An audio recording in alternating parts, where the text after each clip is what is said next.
BA भाग प्रथम के प्रथम प्रश्न पत्र में आज हम कवि विद्यापति को पढ़ेंगे। विद्यापति की सप्रसंग व्याख्या हम करेंगे। आज राधा की वंदना हम करने जा रहे हैं। तो देखिए बच्चों, पूर्व क्रम में ही हम आगे चलते हैं। देख देख राधा रूप अपार, अपूर्व के बिहि आनी मिलाओल, खिति तत् लवनी सार। कवि विद्यापति वर्णन करते हैं कि राधा के अपार सौंदर्य को देखो, कि राधा के अपार सौंदर्य को तो देखो। अपूर्व के बिहि आनी मिलाओल, अपूर्व यानी अपूर्व, के बिहि आनी मिलाओल, बिहि यानी विधाता, आनी मिलाओल यानी ला करके मिला दिया है। खिति तद यानी पृथ्वी तल के, लवनी सार यानी लावण्य का सार। अब इसका अर्थ देख लीजिए कि अपूर्व के भी आनी मिलाओल, राधा का रूप जो है वो अपूर्व है। जैसे यूं लगता है उनके सौंदर्य को देख करके कि बिहि विधाता ने संपूर्ण पृथ्वी तल के लावण्य के सार को एकत्रित करके एक जगह पर मिला लिया हो। अर्थात राधा का सौंदर्य जो है संपूर्ण पृथ्वी तल के लावण्य सार से निर्मित हुआ है। अंग ही अंग अनंग मूर्छायत हेरे पड़े अतीर। अब कवि आगे वर्णन करते हैं कि राधा के जो अंग प्रत्यंग हैं, अंग ही अंग अनंग, अनंग यानी कामदेव, मूर्छायत यानी मूर्छित हो जाना, हेरे यानी देख करके, पड़े अधीर यानी अधीर होकर के, चंचल होकर के गिर जाना। कि राधा के अंग प्रत्यंगों को देख करके वो इतनी सुंदर हैं कि कामदेव जो सौंदर्य के देवता हैं वो भी राधा के सौंदर्य को देख करके और धरती पर गिर जाते हैं, अधीर हो जाते हैं, मूर्छित हो जाते हैं। यहाँ व्यतिरेक अलंकार है क्योंकि कामदेव तो स्वयं सौंदर्य के देवता हैं और वो राधा के सौंदर्य को देख करके मूर्छित हो जाते हैं। मनमथ कोटि मथन करु जे जन, से हर हेरि मही मधिगीर, कत कत लिखमी चरण तल न्योछय, रंगिणी हेरि विभोरी।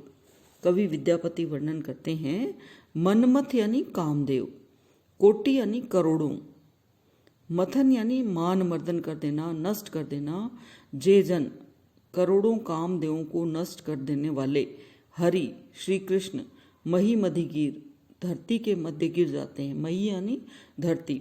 तो अब कवि कहते हैं, मनमथ कोटि मथन करु जे जन, करोड़ों कामदेवों का भी मान मर्दन कर देने वाले, मंथन कर देने वाले हरि श्री कृष्ण जो हैं राधा के सौंदर्य को देख करके मही मधिगीर धरती में गिर जाते हैं।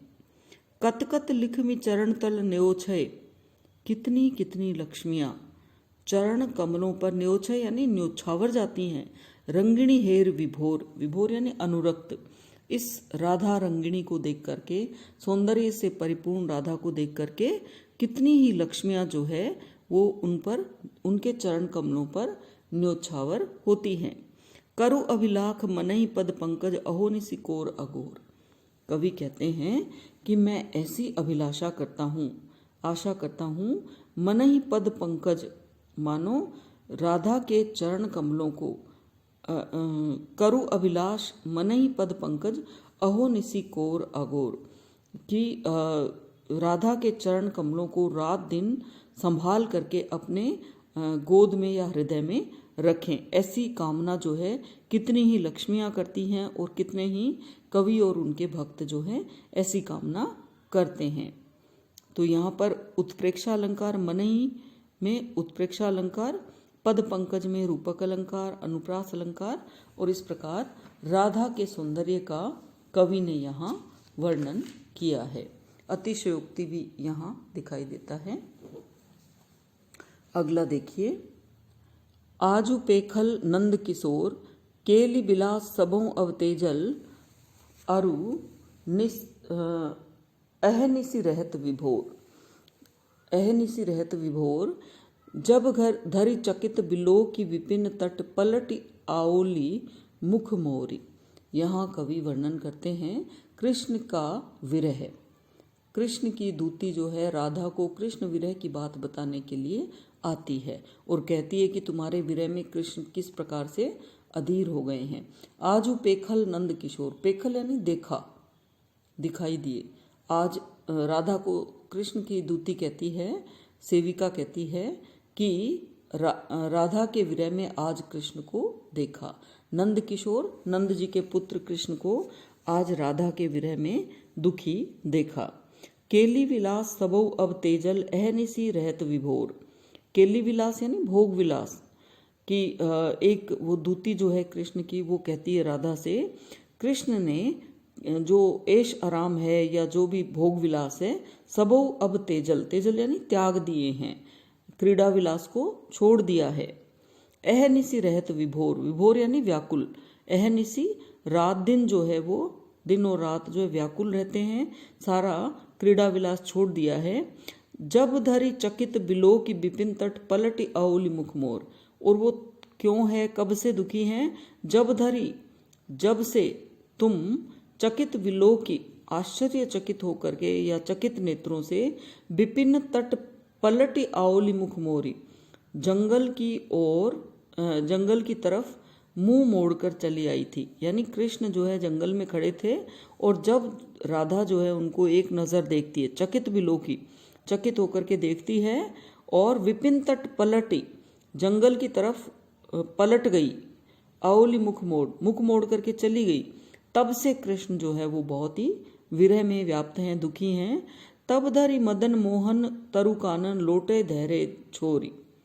कवि कहते हैं कि तब से, तब धरी तब से मदन मोहन श्री कृष्ण जो है तरु कानन, वन में, कानन यानी वन, वन में पेड़ के नीचे पड़े रहते हैं। धैर्य छोरी, अपने धैर्य को छोड़ करके वहीं जंगल में, वन में पड़े रहते हैं। पुनु फिर सोई नयन जदि हे रवि पाओ चेतन ना, भुजंगिनी द्रंसी पुनई जदि दंसए तबही समय बिस जा। कवि विद्यापति कहते हैं कि पुनु फिर सोई नयन, उसका काट ये है, फिर से तुम उन्हीं नेत्रों से, सोई नयन उन्हीं नेत्रों से, जदि हेरबी जब एक बार देख लोगी, पाओ चेतन नाह तब तुम अपने प्रिय, नाह यानी पति या प्रिय, कृष्ण को चेतनाशील पाओगी। कृष्ण जो कि बेचेत हैं, अभी पेड़ के नीचे पड़े हैं, अपनी चेतना में नहीं हैं, तो फिर से तुम उन्हीं नेत्रों से, जिनसे तुम पलट करके गई थी, उन्हीं नेत्रों से फिर देख लोगी, तभी कृष्ण को चैन आएगा या वो चेतना आएगी। भुजंगिनी द्रंसी पुनई जदि दंसई तबही समय विष जाह। यहाँ एक लोकोक्ति का वर्णन करते हुए कवि कहते हैं, जिस प्रकार सर्पिणी एक बार डस ले, भुजंगिनी द्रंसी एक बार भुजंगिनी जो सर्पिणी है वो डस लेती है, पुनई जद डंसए वापस से डसेगी, तभी समय विष जाए, तभी उसके जहर का प्रभाव, विष का प्रभाव कम होता है। जाह यानी जाएगा, विष का प्रभाव कब जाएगा? जब एक बार डसी हुई भुजंगिनी सर्पिणी वापस उसी स्थान पर डसेगी तो ही विष का प्रभाव जाएगा। अब शुभ खंड धनी मणिमय भूषण भूषित तनु अनुपाम, अभिसारु वल्लभ हृदय विराजऊ जनी मणि कांचन दामम। अंत में कवि विद्यापति कहते हैं, अब शुभ खन, खन यानी क्षण, शुभ यानी शुभ, अब वह शुभ क्षण या शुभ घड़ी आ गई है। मणिमय भूषण भूषित, तनु अनुपाम, तनु अनुपाम अत्यंत सुंदर, अनुपम जो है, तनु यानी शरीर पर मणिमय आभूषण धारण करो। हे सखी राधा, अब तुम अपने शरीर पर मणिमय आभूषण धारण करो, यह बहुत ही शुभ क्षण है। अभिसारु बल्लभ हृदय विराजऊ, अभिसार करो श्री कृष्ण से, मिलो श्री कृष्ण से और उनके हृदय में विराजमान हो जाओ। हृदय विराजऊ, ऐसे विराजो उनके हृदय में। जनि मणि कांचन दामम, दामम यानी रस्सी या डोरी।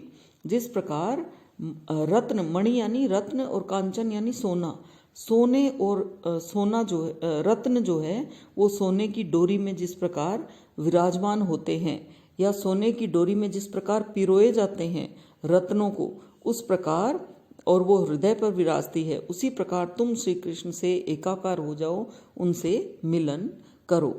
तो यहाँ लोकोक्ति का प्रयोग हुआ है, अनुप्रास, उत्प्रेक्षा और उपमा अलंकारों का प्रयोग हुआ है। तो बच्चों, आप इस महाविद्यालय के YouTube चैनल को पढ़ें, लाइक करें, सब्सक्राइब करें और अपने मित्रों के साथ शेयर करें। सबसे ऊपर आपको पढ़ना है, महत्वपूर्ण बात है। तो धन्यवाद मुझे सुनने के लिए।